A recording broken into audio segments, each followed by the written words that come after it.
What's going on, people? We are Tottenham TV, back here for another Tottenham update. We're going to delve deep into the last 24 hours of Tottenham Hotspur news, a bit of transfer news for the upcoming summer window, and we've got a couple of quotes as well to go through. But we'll start off with the transfer news, and really interesting one regarding Nico Williams of Athletic Bilbao. Dean Jones says that Nico Williams is open to a £43 million summer transfer from Athletic Club Bilbao. Arsenal linked today, but Spurs also have an eye on him, as do others as well. And look, it's no surprise, isn't it? This guy is a top class winger, young as well. I think we've mentioned him a number of times on this channel, saying how perfect he would be in an Ange Postecoglou system. One-on-one demon, quick, got good ability as well. So I would love this guy through at the club. If he was available for 43 million, I think that's what the report says. That'll be an unbelievable steal, in my opinion. The perfect guy for our role on the wing. He's unbelievable dribbler. He's really having a breakout season with Athletic Bilbao this season as well. I think it'll be the perfect time to sign him. It's whether we can kind of steal ahead of the competition, whether that figure is real as well. I don't know if he has a release clause or not. I know he had one. Yeah, I'm not sure if he does have one anymore. He signed a new deal. I think he does have one still, but I don't know if that's the figure of his release clause. So I think it would be an unbelievable signing. I think he'd be near the top of my list when it comes to wingers that we could bring in. What's encouraging is there are reports about Spurs having kind of a list of wingers they're looking at, and whether he's on the list, I'm sure he probably would be. They were talking about who? They were talking about Neto, and they were talking about I can't remember who the other name was on the list of winger, Rafinha. So those are two players that are already talked about on the list, but I think he might be, if 43 million will definitely be cheaper than what we're talking about Rafinha or Neto for. So I think he'd go right to the top of that as the actual price. And also, you look at the pool we have at the moment, players seem to be choosing us. And if we do have Champions League football to offer, maybe we seem like a very attractive option for him. Well, it's interesting. I'm just reading this report from Mundo Deportivo, and they're saying he's actually got a new release clause in his contract, which is 50 million euros, which is 43 million pounds. If that's his release clause, we have to do everything that we can to get him at the club. Activate it now, honestly. That is so cheap for someone of his quality. It would be brilliant. And I think if we let him go to someone else, we'll be regretting it. And he's so young as well. You've got the future of your wingers sorted. It'll just be an incredible signing. Agreed. Let's talk about some defensive reinforcements once again. And once again, we're going to be talking about that Tosin Adarabioyo of Fulham, as Calcio Mercato saying that Tottenham are reportedly lining up a free transfer for Tosin Adarabioyo this summer. He's obviously available in the Bosman ruling, seeing as his contract is up at the end of the season. And again, I said it in the summer that I like Tosin Adarabioyo and I've been impressed with him, and even more so now, because I think every time he stepped in for Fulham this season, I think he's impressed. Yeah, he was injured for the first few months, but ever since he's come back, it's no surprise that Fulham's results have improved, and also their defence has improved when he's been back in the side. And I agree with you. I think he's really actually done really well this season since he's come back from injury, and really showed why there was a lot of interest in him. A free transfer, you can't really say no, can you? Unless do we feel like if we sign someone like him on a free, is that blocking the pathway for other players to maybe steal that spot, like an Ashley Phillips or a Dorrington? I mean, that's a decision the club have to make in terms of how good they believe Tosin is and how good they believe Ashley Phillips might become, and all that kind of stuff, and whether Ashley Phillips is ready to make an impact in the first team. But if we feel like we do need to bring another centre-back, I think Tosin on a free, considering, you've got Dragos in there, you've got Romero and Van der Ven, who are two first-class options at the moment. I mean, it'd be a pretty good option, I would say. It's a hard decision to make, isn't it? Because obviously Ashley Phillips is doing really well for Plymouth so far. Hasn't been that many games, and not much of a sample size to go on. But this Tosin deal is not going to hang around forever, is it? So you need to snap him up quickly on that Bosman if you're going to do it, because he's going to get snapped up by someone pretty soon. He's available to speak to non-English clubs already to sign a pre-contract. If we want to talk to him, we can't sign him until the end of the season. But Ashley Phillips, we don't know if he's going to be ready probably until pre-season next year. So it's a hard one to manage, isn't it? It's a balancing act, and I think you might miss the boat on him. But you got to remember, yes, you're signing him on a free, but usually when you sign players on the Bosman, they do command like bigger wages because they know that you're not paying on the transfer fee. So you obviously do save money, but it's not as much as people believe just because you're getting on a free transfer. But yeah, it's a balancing act. They have to determine whether Ashley Phillips is ready, and it's going to be hard to do that. Obviously, they've still got the rest of the season to determine that, and I guess we'll have to see in the summer what they decide. But I think if they ended up saying, I think Tosin's ready to sign, I think it'll be a great option as a fourth choice centre back. I agree. I really like him. I think he's a top quality player.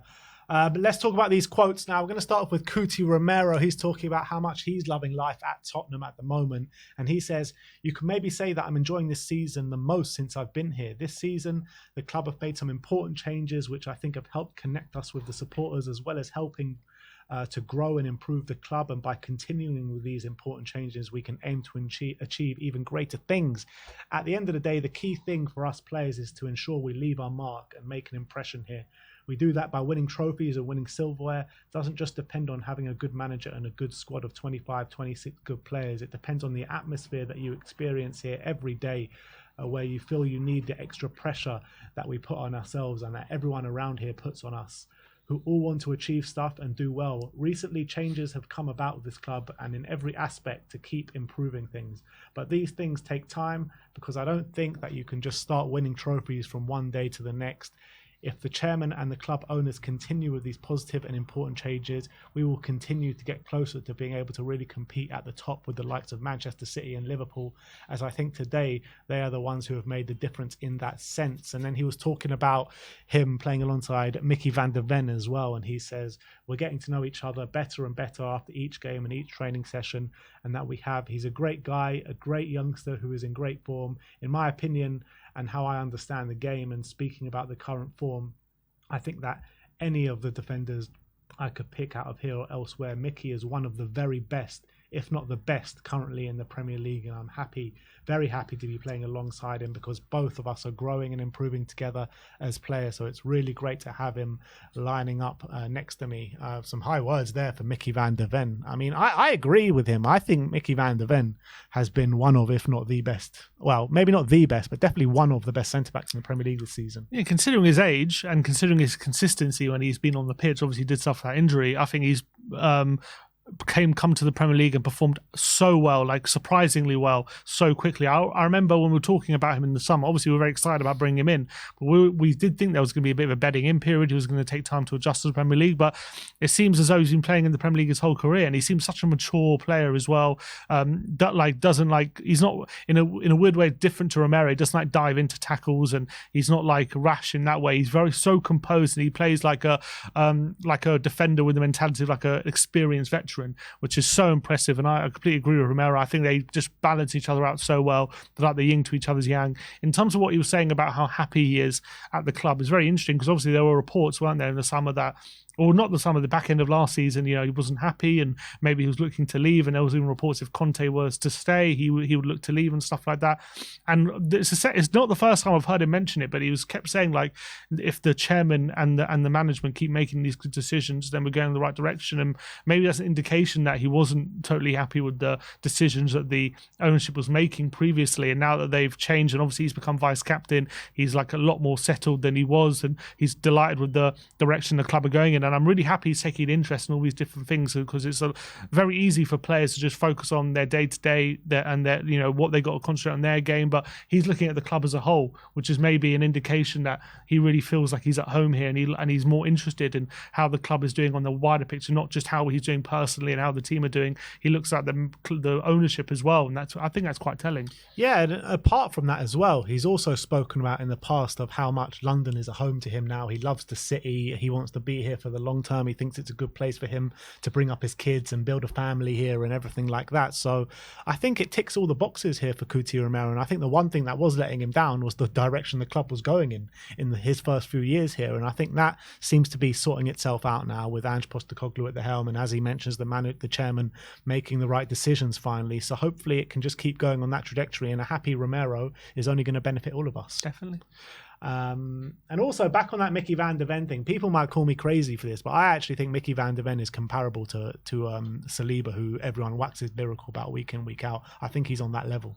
He's getting there. I mean, obviously they're similar ages. I think Saliba's maybe a bit older. I'd say the only difference I find at the moment between them two, I think they're both very difficult to beat one-on-one situations. Obviously Van de Ven's recovery pace is incredible. I think Saliba's a bit better on the ball. That's what I would say. He's a bit more composed. He's a bit more press resistant. Not that Van de Ven gets caught that often at all, but I feel like Saliba gives this air of authority when he's on the ball. I don't see that just yet from Van de Ven, and also I think aerially Saliba has the advantage. 100%. But I think like in terms of like recovery pace and all this kind of stuff, Van de Ven's right up there, 100%. Yeah, and I think Van de Ven is better in those aspects. Saliba is better. They're both better at different aspects, but I think in terms of a centre back in the Premier League, I feel they should be on the same stature. I think they're getting to the same level. I really believe that. And last but not least, let's talk about Jed Spence once again. And there's a few quotes here on what went wrong for him at Tottenham. And he says, "This is football. I couldn't explain the reasons.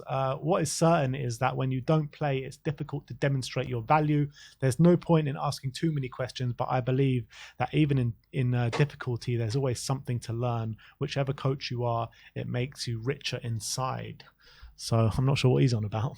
Yeah, I mean, look, I don't know if he's not complaining, but he's obviously mentioning the lack of game time. It's hard to show your worth, but you got to earn that game time. And at the moment, it's not the first, the Leeds manager wasn't the first manager to comment about his lack of kind of work ethic in training. And a lot of people have complained about it. He turns up late to meetings, all this kind of stuff. And he doesn't try his hardest on the training pitch, and when you do that, you're never going to earn your opportunities in the first team to show what you're all about. And we all know he's a talented player. I think we've seen that before, but 100%, I think he has to look at himself, improve on himself. Obviously, he seems as though he's not like complaining or saying, no, Spurs should have given me these opportunities and stuff, but hopefully he's looking at it from a bigger picture of himself as to why he's not getting these opportunities in the first team, and hopefully he's learned from them, and who knows what the future holds for him, but he needs to make sure that when he's getting those opportunities, he's giving it his all.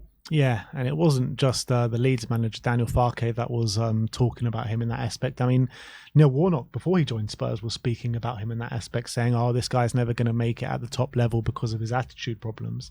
And that eventually did come to pass at Tottenham in his loan spell. So hopefully, because he's still young enough to turn it around. So if he can turn it around, I do think we got quite some player on our hands. But that remains to be seen at this moment in time, but hopefully he can do it. But that is your Tottenham update for today. Let me know in the comment section below your thoughts regarding all the news stories we've spoken about today.